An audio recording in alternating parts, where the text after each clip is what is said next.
Good evening, good evening, good evening, and thank you to all that have taken the time out of your busy schedules to join us on tonight for another broadcast of Life Behind Closed Doors. I am the host of Life Behind Closed Doors, Lady Elaine D. Nelson. I am the CEO of Life Behind Closed Doors. Life Behind Closed Doors is an organization that assists domestic violence victims. And good evening, cuz. And we bring awareness to, I'm sorry, and to, we bring awareness to domestic violence. I want to say thank you, thank you, thank you for joining us on tonight. And tonight is going to be a good one. Tonight is going to be a good one. Last week we had a great time with Lady Shawanda McLeod, and I want to say thank you to her and her husband once again for joining us. And I want to most of all say thank you to you all, because you all do not have to take the time out of your busy schedules to be a part of this broadcast. We are waiting for our honoree of tonight. He is a working man, and we thank God for his leading lady, Lady Tangela Gillum, who is an awesome woman of God. Very meek, very quiet, but she is a woman of God. So listen, we are going to do our protocols on tonight. Want to thank our sponsors, Flawless Printing, Michelle Scott, Out of the Ordinary Boutique, Warina McCartney. I got it right tonight.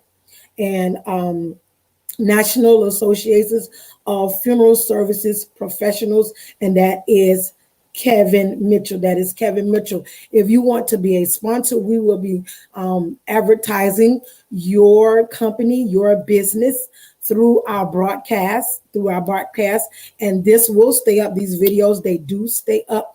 We will broadcast your church or what have you, and it's only $25 a month, because what you will be doing is assisting us with domestic violence victims who need a night in a hotel, who may need a night in a hotel, that can't get away right away. So we will help them. Your contributions will help them, help us help them. Let's say that like that. Your contributions will help us help them, and help provide them with some needs of safe escape. So, and I want to tell you all, thank you for posting and tagging different ones for tonight on this. I can't do this without you all, and I greatly appreciate you all. So, our honoree, he is backstage, and we're going to bring him in. And we're going to get started. Good evening, my brother. Good evening, Pastor. Pastor. Grace and peace to you. How you doing, my sister? I am wonderful. I am wonderful. I am excited about tonight. I think I'm excited about every night that we get a chance to bring awareness to something that the church does not want to talk about. People in Yes, ma'am. general do not want to talk about. And I am grateful that you have taken the time out of your busy schedule. Listen, let me just put this plug in. The man of God is on his lunch break and come Yeah, to share with us yeah, on tonight. That is a blessing. That yeah. is a blessing. And we appreciate the man of God. Say Yes, ma'am. greetings, greetings, greetings, greetings. Come on, man of God. Greet the people Well, of listen, God. I thank God for you. I know my wife is on and others that are watching. Let me send kingdom greetings to everyone that is watching. I told my sister, I said, no matter how long God has graced us to do certain things, to stand and to speak before people. I told her a little while ago, I said, I'm excited yet nervous. Nervous because when you understand the power of transparency, and Yeah, when you yeah. understand the magnitude of which it will help other people come out of places where they believe God cannot reach them, the So true. nervousness is an indication that you have to depend completely on God. And when you've been That's delivered, right. you can walk Hmm. boldly and not be ashamed of the fact to testify that the Lord has changed you. And so I Hmm. just pray that tonight something that is said during this time of dialogue with my sister, that it'll help somebody. If you know somebody that's going through these challenges, they'll know that, hey, listen, if God can do it for the woman of God, if God can do it for the preacher, then guess what? God has no respectable person. We just Right. got to believe He's a God that can do it. So I'm all yours, my sister. I'm all yours. So tonight is about the turnaround. Tonight is about the turnaround. And I'm sure that some are wondering, well, what do you mean by the turnaround?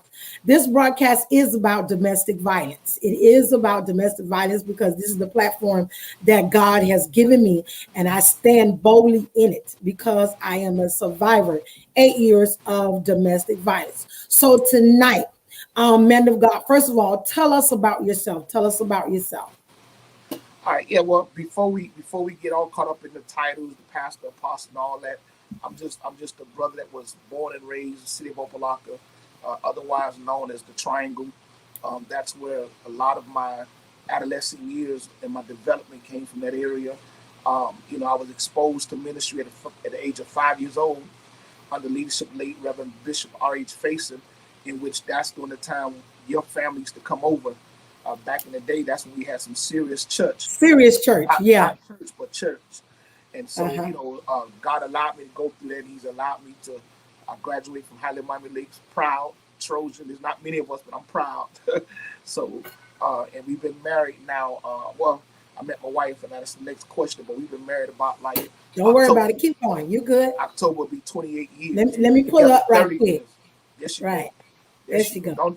Don't do that. I'm at work. You're gonna get me distracted. Don't do that. So, uh, but October will be 28 years that we're legally married, officially married, but we've been together 30 years.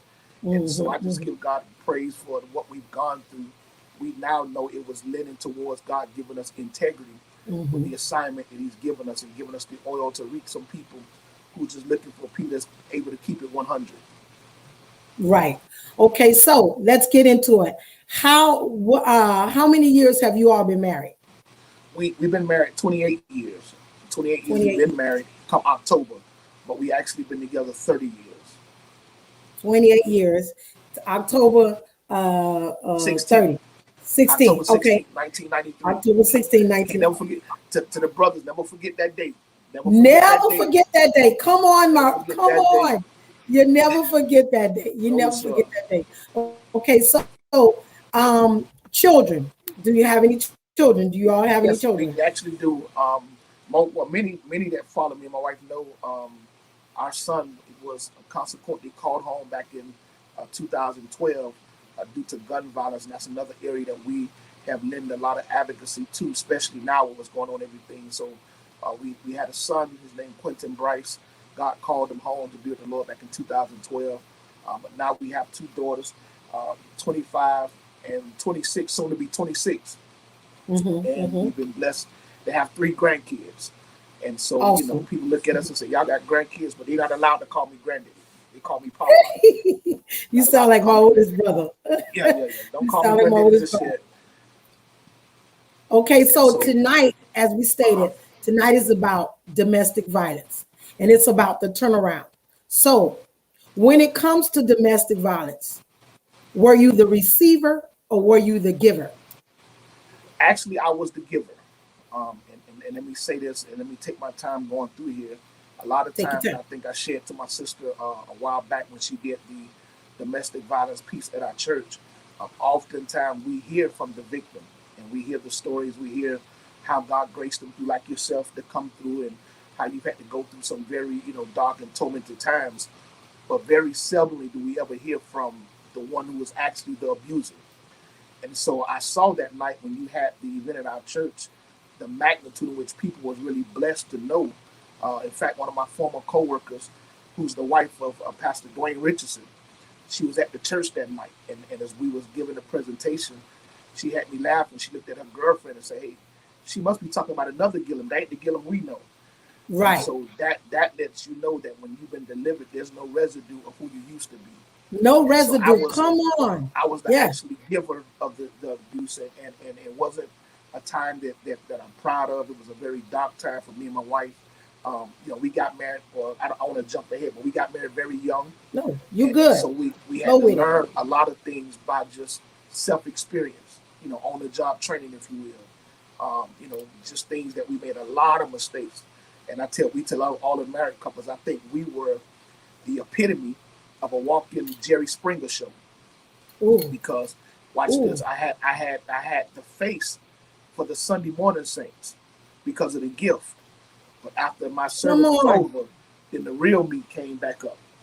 And Mm-hmm. that in itself caused a real challenge because my wife was brought up in a very strong Christian home. My mom was, a prayer warrior to the T. And so we shared this with somebody last week when I first met her. Her mom had the discernment and said to her, listen, he don't mean you no good. Don't bring him around my house because she saw, the Lord had already shown her the struggles and the different things that I was carrying.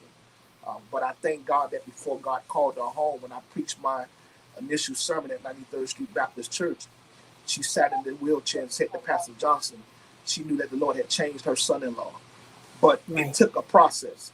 It was a painful process. It was a lot of tears. My wife had to endure a lot. That's why I tell people, um, woman of God, I tell people when it comes to infidelity, whether we like to try and blame everything on the devil, but that's a conscious choice that people make. So That's let's right. not say it's all the devil. That's a conscious decision you made. Whether we agree with it or not, no one made that decision but you. I said, but when you look back and realize how graceful God has been to you, I tell people now, boy, God has blessed me one of the best wives a man could ever had because she had all of the reasoning and justification to walk away. And she tell our ladies, her prayer became, God, if he's for me, change him. If he's not, move him. And when you have somebody who's willing to go in their face in the midst of what they're dealing with, in the midst of what they're going through, in the midst of the one that's causing the most torment, but yet still she go on her face to God on my behalf. And so that's how God began to allow me to see and take really inventory on the person I was, and I no longer wanted to be that person. And see, that's something that when you know what God has, when a woman knows what God has, the calling that God has on the man's life, she will go above and beyond and try, well, not try, she will go above and beyond and say, wait a minute, I know what's tormenting him. I know what's on him, but I know the God that's in his life, and I'm going to Yeah, stand in the paint for him. yeah, I'm going to pray for him. I'm yeah. going to yet cover him in Jesus' name. Because granted, look, she could have left you out there for the wolves. Yes, ma'am. She Yes, could have ma'am. left you out there for the wolves, but she knew the man of God that you were. She knew Yes, ma'am. what was on the inside Yeah, that you had, that you were yeah, to be. I'm yeah, telling you, I just love Lady Gillum because she's one of those ladies that, okay, you see me, but I'm sitting here and I'm nice and quiet. yeah, Don't yeah. push it. Don't think I am what I am, but I'm nice Listen, and quiet. She listen, is the listen. epitome of Yeah, you a lady that have to be, how do you say, seen but not heard, yeah, yeah, yeah, because you yeah, see it. you yeah, you see it by the way she walked. Like, yeah, wait a minute, try it if you want to. yeah, yeah. So I know for a fact that I'm sure she could have tagged your head plenty of times. Yeah, yes, yes, yes.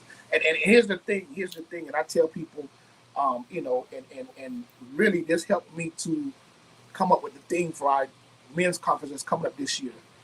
And what God showed me was there was a broken little boy inside of me Mhm. because of some things I had dealt with in my earlier childhood. And I know for many people that may be online that know me, so well, I didn't know that about you. Well, you ain't got to hear second nature. You hear it straight from the horse's mouth tonight. Exactly. I'm not worried about the judgment. I'm not worried about none of that kind of stuff because when you've been set free, you're free indeed. So, like it, love it, tag it, it doesn't matter. But here's the thing: there was a brokenness inside of me, all because of the position and the situations I put myself in early on in my childhood that I didn't have to be a part of. But because I wanted to Mm. test the waters, I wanted to see what the other side, if you will, had to offer. So I Come got into an on. environment, Yeah. I got in a lifestyle that had a particular behavior attached to it, a particular mindset that was attached to it. Yeah, been in the streets, yeah, selling dope, yeah, high speed chasing, yeah, womanizing. And my wife said this to one of our women the other day. Watch this. And the women that the Lord allowed me to fall with wasn't necessarily women outside of the church. Now Right. that's no disrespect to them, but it Right. shows that the enemy knows how to fix things up to make it look like a blessing, only to deceive you. Mm. You're moving out of That's the will of good. God. That's good. It That's looks good. it's a mirage. It looks like a blessing, but watch this. God would never allow you to be in covenant with somebody else that you're not first the author of the covenant. So we're messing up somebody else's covenant because we're trying to find ourselves. And in the meantime, we're causing pain to all those that we come in contact with and wasted their time because we should have never been in that situation in the first place. But because we didn't trust God, and because all of resentment now, because most brothers, when you get caught, when you get exposed, our response is we retaliate. Retaliate. Come on. Yeah. Now, because Yeah. I used to be my man, and she'll tell you, I used to always get in an argument. I said, listen, but you got people following me, people coming back to you, reporting to me what I'm doing. But when you have a discerning spirit, God would always show you. Because he said, I never let nothing sneak up on you. Don't be ignorant concerning the devices of the enemy. So God began to show her the areas of which I was in that I needed to come out of. And not even that, Mhm. he began to show her people. And so we were just in a place that where the only person that could have got us out of that, and he did that to the glory of God, was God himself. Yeah. And I see, I mean, I'm just cruising through your questions. I don't want to just jump ahead, but No, no, no. Go, the, go, go ahead. Go ahead. Cause okay, my next one is uh can you recall one incident where that started the ongoing of the domestic violence? Can you recall? Because I can recall my first incident that happened, and then after that, it just like kept going, kept going, yeah. kept going, kept going. Can you recall one? And then when you recall, when you tell about that, tell us about your wife's reaction to it. Yeah, I think if my memory served me correctly, we was living with some friends in Opalaka at the time, and got into a heated argument. Of course, she was right, but when you caught, you don't want to admit that you're wrong. So she was right, but I was getting angry, and the more we began to argue, and I used to have this pet peeve. I didn't like to be ignored, and that was her way of saying I'm going to dismiss this because I see it escalating. But because me trying to push to get the last word, me push to try to get, you're gonna hear me, I'm the man, is what I say, that type of foolishness. It actually escalated, and I think I believe when I grabbed her arm, she pulled away, and when she pulled away, we wound up getting into. I hit her, got in the altercation. I hit her to the point to where it caused, even to this day, a scar that's on her face. And I remember her saying to me, "You love me. This is how you do me." And that thing Wow, resonated in my heart. I said, "Wow." And she said, "Now I got to go to church with this that you created, but you love me." And that began wow. to sort of show me that, hey, listen, this is something that really, you need to really ask God to deliver you from, because it did begin having effects or impact on our kids, Yeah, specifically that's our my son, next question. Yeah, yeah, yeah. because our son, he was older than our daughters were, so he was able to see a lot of this firsthand raw. And so, like any other son would, it caused him to have a degree of resentment for how he saw his mom being treated. Which it got to the point he actually told my wife one time, if you go back to him, I never forgive you again, because of the behaviors that he saw, because of the actions he saw from somebody who professed to be a man of God, who professed to be in the church, who wanted to walk around with the banner of Christianity, wanted to make sure all the people know that's Brother Vernon. He's a good old brother, he's good, yeah. But listen, y'all, a lot of people, they know the half of it, and that's one of the things the enemy tricks us into doing. We learn how to cope, so we walk around with a mask on year round. One of the reasons we wear masks is we don't trust people to be transparent, and the second reason we become comfortable and complacent in us just keeping the shield up. And so, Were you ever transparent with someone in the church about your former, I'm going to say former, domestic violence issues? Were you ever transparent with a preacher, somebody in the street? yeah, It didn't even have to be a preacher. Were you ever transparent with anyone in your life about what you were doing, what was going on in your home, or what have you? Because what we tend to do is not be transparent about it. We because I didn't say it, I yeah, didn't tell it. I didn't want anybody to know what was going on with me because of pride, for one. yeah. And then, like you say, you have the gift. You the preacher. You the drummer. You the drummer. Tell me about that. Were you ever transparent with anyone about it? Actually, I were, and that's why I thank God that God will put people in your life. Reverend Michael Hallman of the 93rd Street Baptist Church, and I call these names for a reason because they were significant. Reverend Michael Hallman, 93rd Street Baptist Church, Reverend Rodney Miller, who now resides in Stone Mountain, Georgia. These two brothers, every time, and they was close enough to us because Reverend Hallman was my best man in our wedding. And me and Brother Rodney, Brother Rodney at the time, him and I grew up in ministry together in 93rd. So these brothers was close to me. And so every time that incident or those incidents would flare up, they became the outlet that I would call. What I mean by that, they've come to my rescue plenty of days. Look, they've come to the department when we was going through, had one of the biggest arguments, one of the biggest fights, and they just would take me away, hey, bro, let's go talk. It wasn't so much that you wrong, I'm going to rebuke you, that's the devil, but they created that atmosphere to say, hey, look, let's find out what the problem is. Let's see what's causing this continued behavior. And I tell them all the time, it was God used them to be that ear and that lifeline that I needed to try and show you, hey, look, you're about to go off the deep end. But thank God he had some brothers that was around that I can call on. Also, my brother who just recently called home to be with the Lord, Deacon Bruce Drake from 93rd Street. He was another one. There was some brothers that I knew that if I got down to it at my worst and I was at my lowest, my dirtiest point, I can call these brothers no matter what time of night it was.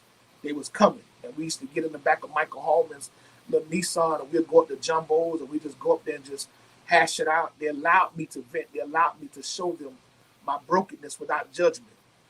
And then we was able to see, okay, how can we get back on track? How we can get back on the wheel and move forward. So yeah, that those were the people then that I was transparent with. Now, most of our ministry is made up of us being transparent. And see, that's what I said something to someone the other day. I said, people are tired of the normal, the normal huck and buck, huck and buck, huck Yeah, and buck, yeah, huck and buck, huck and buck. The normal yelling at me across the pulpit. yeah, I need you to tell me the truth. I yeah, need you to be transparent with me. I need yeah, you to tell me, yeah, I fell. yeah, I made some mistakes. yeah, I'm not perfect. I did wrong. I yeah, did wrong. It was something that one of the Alabama girls said on her live. I saw it. And she said that when she, got sick like she did with COVID and realized what was going on with her, that she went to the Lord and said, yes, Lord, I've been an adulteress. I've yeah, been a fornicator. I lied. I cheated. yeah, I did all of this. Please, please, Lord, deliver me. And that's yeah, how, and I thank you. I thank you for being transparent to say that yes, I was the abuser. I yeah, was the abuser. Because most men won't be truthful yeah, that they were the abuser. yeah. Now, let's just say abuse, domestic violence abuse is not always physical. It's Right. financial. You got men being financial abusers. You have Yeah, them being verbal abusers. Their yeah, mouths is awful. They call a yeah, woman all kind of names, yeah, and names that's not even on her birth certificate. yeah, yeah, That's not yeah, even on her birth certificate. But yet still, you want to say you love me, but you call me a name that's not my mama didn't name me that. yeah. That's not my And watch. name. That's not on my birth certificate. But yet still, you say you want to love me. Now let's go back. Uh-huh. I when you say about the scar that your wife has, listen, if you never said it, I don't even see it. Yeah, I don't yeah, even see it. She wears it well. yeah, I don't even see it. And like for me, there's some scars that I have, but if I don't say it, yeah, people won't know. They yeah, won't know that they're there. They won't yeah, know that there's those scars are there. And I think I mentioned it in one of my other broadcasts. My bottom tooth, a whole shoebox, a whole metal shoebox he threw yeah. into my mouth.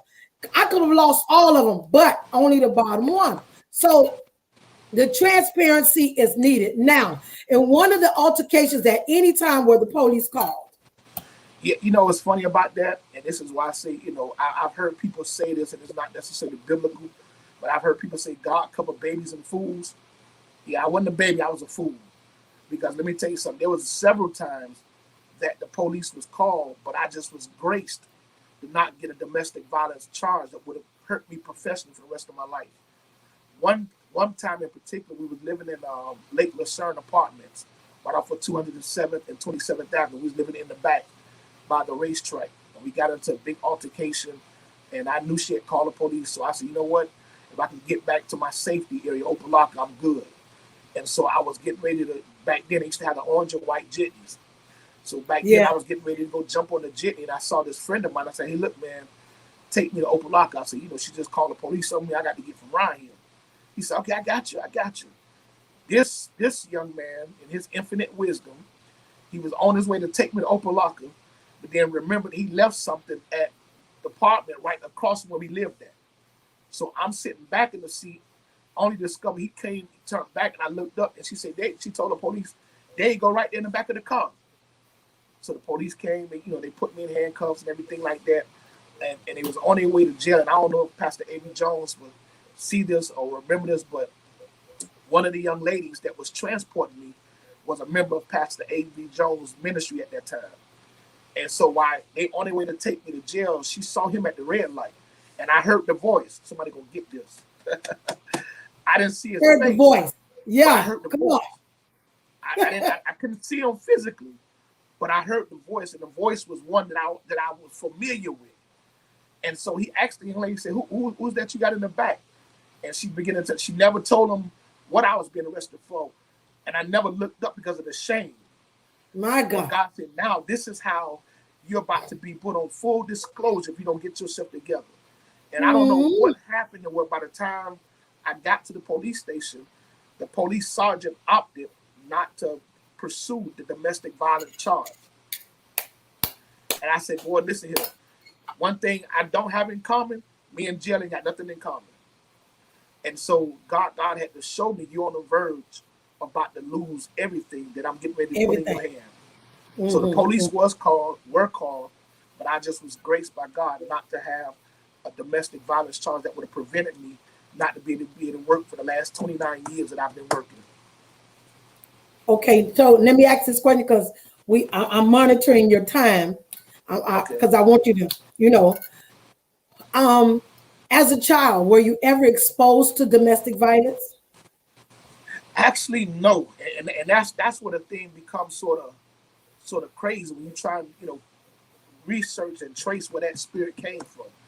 I think what it was is just me being in that street lifestyle. I developed that street mentality. And, and some people know if you had an encounter with people, guys in the street, they have that violent nature, that violent disposition. And so I guess me being out there so long, that thing began to take root in my life. But no, I didn't. I was never exposed to that, as far as a child, because after my dad left, when me and my sister was little, my mom married probably one of the best stepdads one could ever have. His name was James Lee Hill, and so he never did anything but show us love the way a man's supposed to. So there was no humanistic reasoning for what I was going through. It was just the behavior and the time of ignorance that the Lord had to bring me out of.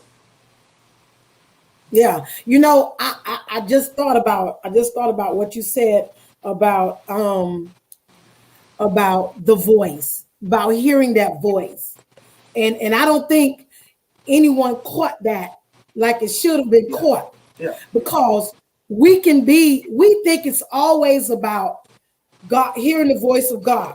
God yeah, speaks through his people. yeah, God speaks through his people. So whatever Pastor Avery Jones said, yeah, you know, that could have been a part, that was a part of, okay, your covering. yeah, And speaking of Pastor Avery Jones, listen, I can attest to a situation when I was going through my domestic violence situation, and I was just talking to someone about that recently. And I said that I remember leaving my house. I remember leaving my house around about 12 something, driving over to USA Flea Market, because I was going in there to get me a wig, because there was a certain spot in there. They had good wigs and they had good prices. So I was going in there to get me one. And when I literally came to, I was standing outside of USA Flea Market, nothing in my hand. And when I looked at my watch, it was after 1. And my phone rang, and it was Pastor Avery Jones. He said, daughter, You're in my spirit. Is everything okay? I Wow. walked around USA Flea Market blank. So I understand that voice. Could Yeah. you imagine walking around somewhere blank and don't remember what you went there for or how it was going? That's how it was. So I understood that part of the voice. And we're getting ready to wrap it up because we want you to, to have your little lunchtime. What this is our final question. Let two more questions. What was your turning point for you no longer being the giver? Well, and I tell people this all the time. And again, God speaks to people in different ways, like you just alluded to. Me and my wife was consequently we wound up being separated for over 2.5 years, and we had came to the conclusion: you go your way, I go my way. I was living with my sister in Opalaka. She was getting ready or preparing to move on with a life without me. And I never forget, I was sitting home one day. The last thing was on my mind was watching anything about church, specifically anything TD Jakes had to say. But for some reason, I'm sitting on the couch and I cannot explain, other than it being God, why at that particular time I happened to listen to the TV.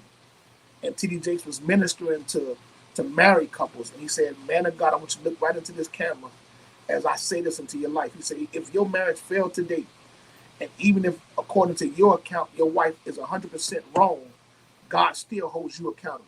Ooh, that's And good. I promise you, I didn't want to That's hear that. good.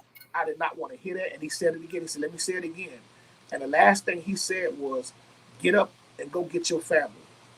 And so now, without me being too transparent on here, she was getting ready to go out of town with a friend that she had became involved with.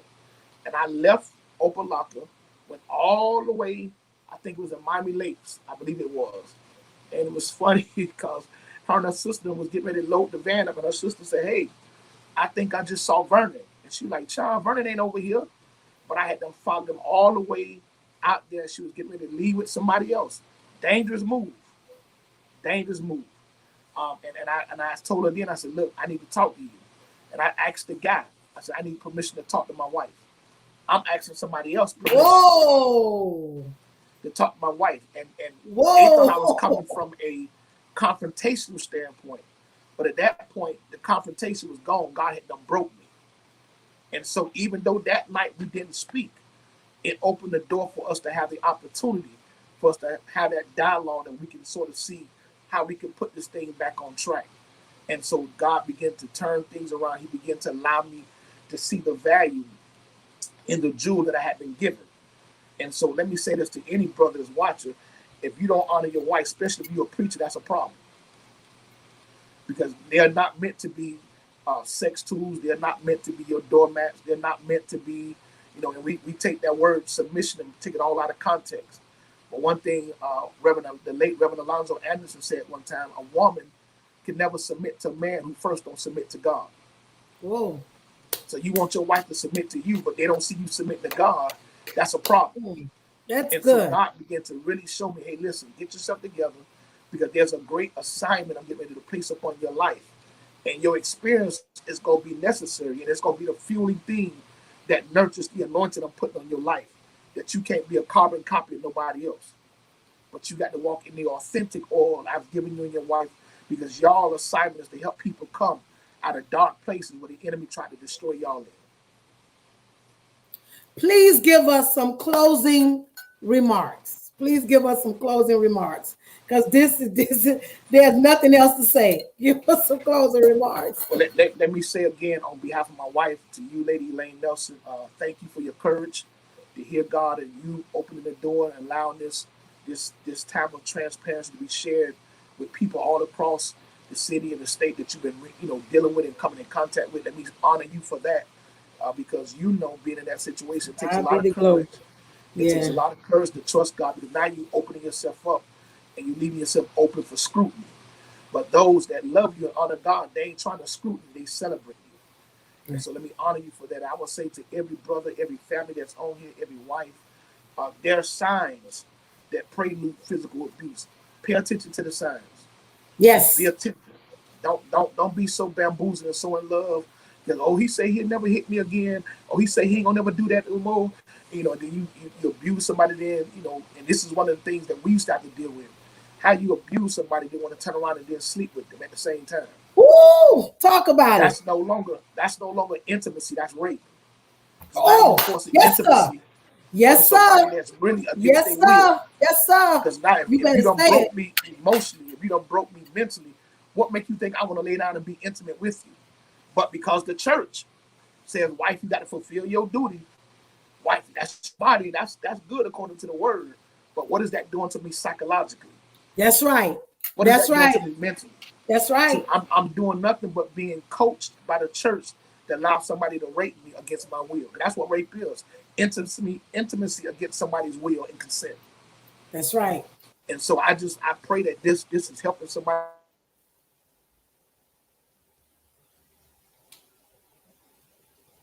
Your sound went out, preacher. Am I Okay. there? You there. Uh-oh. Okay, we there. You there. You there.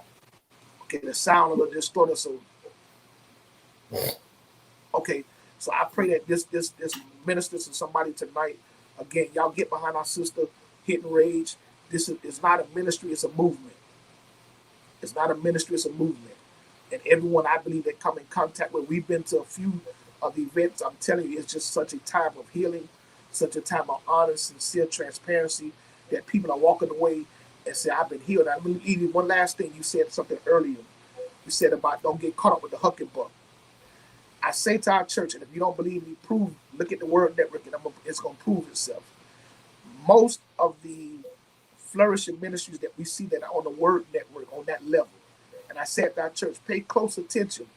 Churches that have thousands and thousands of members, very rarely will you see the pastor who put me in A flat, put me in B, but That's they're right. standing flat footed, teaching the Word of God, and every member's in that church with something, taking notes, wanting to hear what the Lord is saying to them.